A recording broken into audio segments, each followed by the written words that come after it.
Muy buenas tardes, bienvenidos de nuevo a Negocios Televisión, bienvenidos al espacio de las noticias del día, pendientes ya de la última hora, sobre todo mirando a lo más destacado del discurso del presidente electo de Estados Unidos, Donald Trump. Se ha negado a descartar una coerción, una acción militar contra Panamá y contra Groenlandia. Se ha negado este martes a descartar la opción de utilizar coerción militar o económica para obtener el control de Groenlandia o el canal de Panamá. Le han preguntado precisamente sobre si podía asegurar que no iba a recurrir a tales medios. Trump ha insistido en que no puede asegurar ninguno de esos dos. Dice, puedo decir, esto lo necesitamos para la seguridad económica, no voy a comprometerme con esta cuestión. El presidente electo de Estados Unidos también ha advertido que el conflicto en Ucrania podría escalar. Culpa a Biden de ser responsable del fracaso de un acuerdo entre Rusia y Ucrania, insistiendo en que Kiev podría unirse a la OTAN. Escuchamos a Donald Trump, no descarta acciones militares contra Panamá o contra Groenlandia.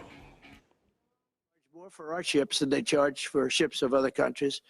They charge more for our Navy than they charge for navies of other countries. They laugh at us because they think we're stupid, but we're not stupid anymore. So the Panama Canal is under discussion with them right now. They violated every aspect of the agreement, and they've morally violated it also. And they want our help because it's leaking and not in good repair. And they want us to give $3 billion to help fix it. I said, well, why don't you get the money from China? Because China's basically taken it over. China's at both ends of the Panama Canal. China's running the Panama Canal. And they come to see this Biden, this guy who should never have been. The Panama Canal is vital to our country. It's being operated by China. China. And we gave the Panama Canal to Panama. We didn't give it to China. And they've abused it. They've abused that gift. It should have never been made, by the way. Giving the Panama Canal is why Jimmy Carter lost the election, in my opinion, more so maybe than the hostages. The hostages were a big deal. But if you remember, and nobody wants to talk about the Panama Canal now because, you know, it's inappropriate, I guess, but because it's a bad part of the Carter legacy. But he was a good man. Look, he was a good man. I knew him a little bit, and he was a very fine person, but that was a big mistake. Giving the Panama Canal to Panama was a very big mistake. We lost 38,000 people.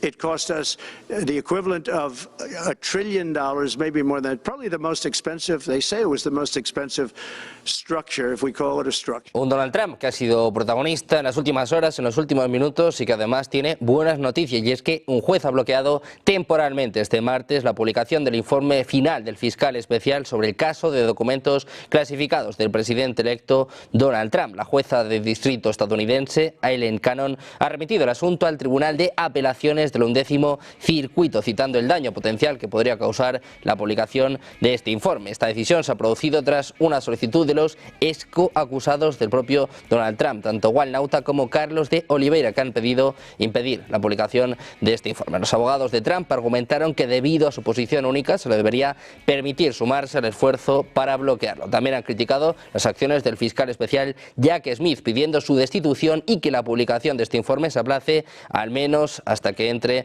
a la Casa Blanca el propio Donald Trump. La jueza Cannon ha explicado su decisión, afirmando que era para evitar daños irreparables derivados de las circunstancias descritas en el expediente actual en esta situación de emergencia y para permitir una secuencia ordenada y deliberativa de estos eventos. La oficina del fiscal especial ha asegurado que no publicarían un volumen específico del informe antes de las 10 a.m. de este viernes y que además proporcionarían una respuesta más completa a la moción de emergencia presentada por los coacusados de Trump antes de las 7 p.m.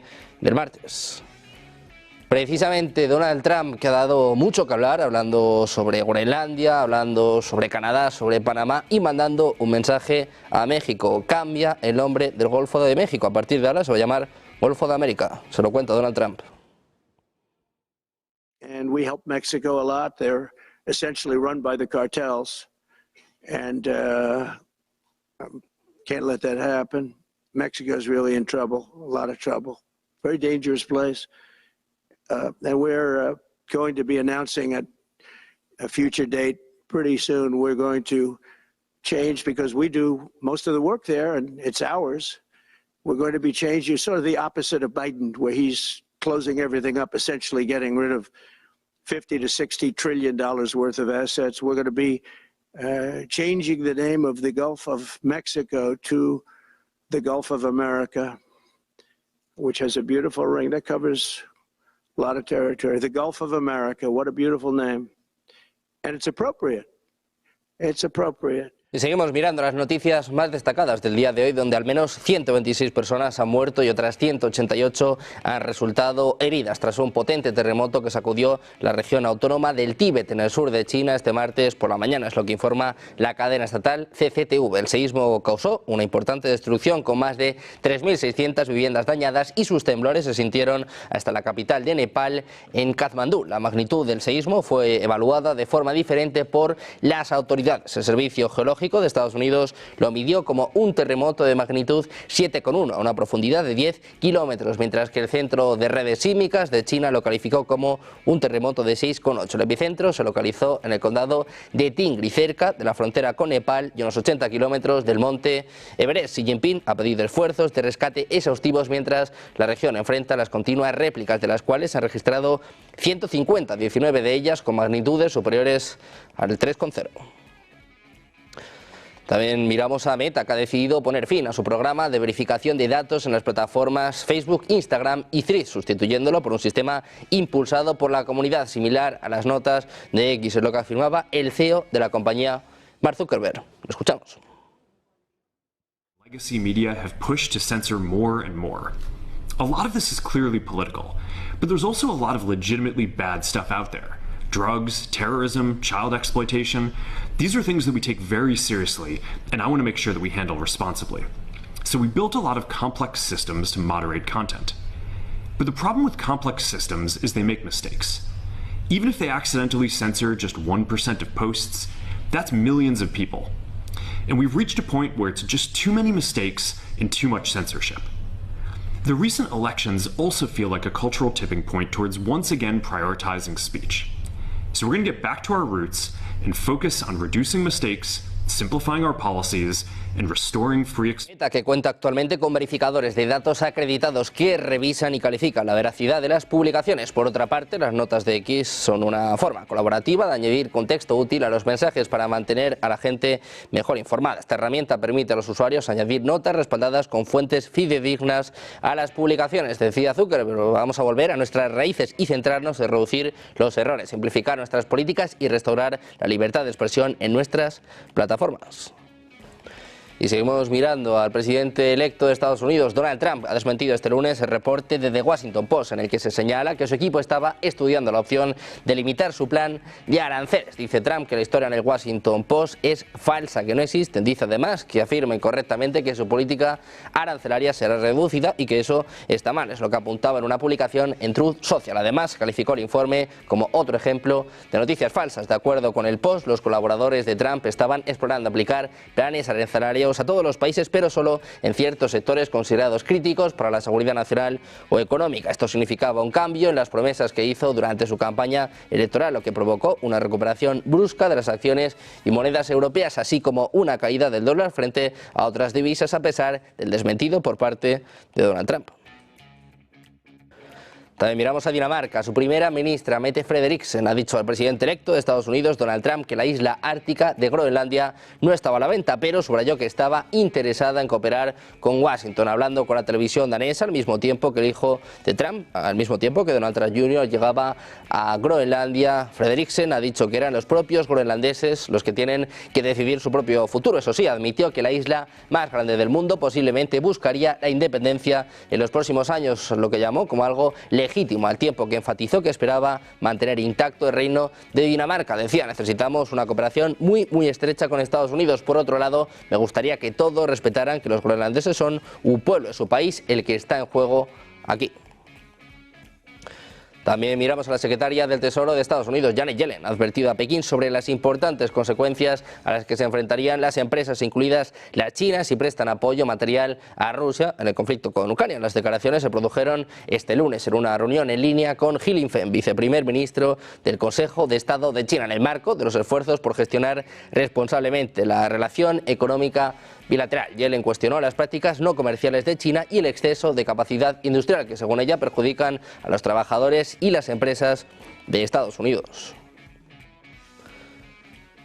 Pendientes de Estados Unidos, miramos en este caso a los cuerpos de 2 personas que han sido descubiertos este lunes por la noche durante un control de seguridad posterior al vuelo en el aeropuerto internacional de Fort Lauderdale, en Florida. JetBlue ha anunciado la noticia en un comunicado este martes. Decía que en este momento las identidades de las víctimas y las circunstancias en las que tuvieron acceso a la aeronave siguen bajo investigación, es lo que apuntaba en un comunicado. Calificó el incidente como una situación terrible y enfatizó su disposición a cooperar con las autoridades para aclarar todas las circunstancias. Newsweek aclara que el incidente ocurrió con un avión que volaba desde el aeropuerto John Kennedy en Nueva York.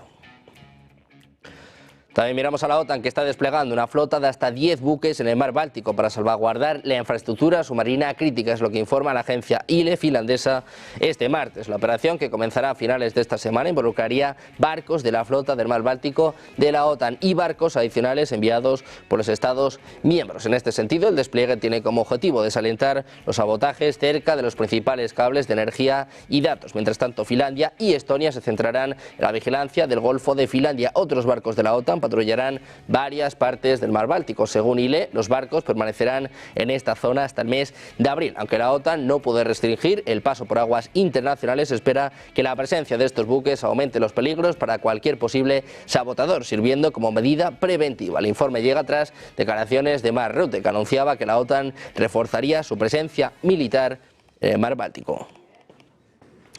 También miramos a Hungría. El ministro de Asuntos Exteriores húngaro, Péter Szijjártó, ha acusado a Ucrania de poner a la Unión Europea en una situación económica difícil al detener el tránsito de gas ruso. Szijjártó afirmó que incluso los funcionarios más fanáticos de Bruselas no pueden negar que la competitividad de la Unión Europea se ha deteriorado drásticamente en los últimos años. Según él, una de las principales razones es que los precios del gas en Europa son mucho más altos que los de sus competidores. Dice que el aumento de los precios del gas natural europeo ha sido causado principalmente por medidas que reducen artificialmente su cantidad, como por ejemplo la eliminación de algunas fuentes de gas natural mediante sanciones o políticas, así como el bloqueo de ciertas rutas de transporte. Sin embargo, Szijjártó señaló que Hungría ha diversificado sus fuentes de gas, por lo que el aumento de los precios de la energía en Europa no tendrá un gran impacto en el país. También miramos en este caso a Emmanuel Macron. Dice que Ucrania debería plantear debates realistas sobre sus territorios ocupados por Rusia. El presidente francés decía que las autoridades deben ser realistas en relación a sus preocupaciones territoriales en cualquier negociación futura con Rusia. Señala que Ucrania debe plantear debates realistas y que solo ellos pueden ponerse al frente de los mismos y lograr una solución que ponga fin a este conflicto, que cumplirá 3 años el próximo mes de febrero. Precisamente mirando el conflicto en Ucrania, les contamos que Ucrania ha sido expulsada casi por completo de Kurayove, una ciudad estratégica del Donbass. Mientras tanto, las fuerzas de Kiev hacen presión en una nueva ofensiva en el sur de Rusia. 5 meses después de romper en Kursk, ha reanudado este lunes su ofensiva para adentrarse aún más en el país, si bien han perdido una ciudad clave en el este de Ucrania. Aunque la magnitud de esta renovada ofensiva sigue sin estar clara, autoridades rusas e ucranianas confirmaban intensos combates el domingo por la noche.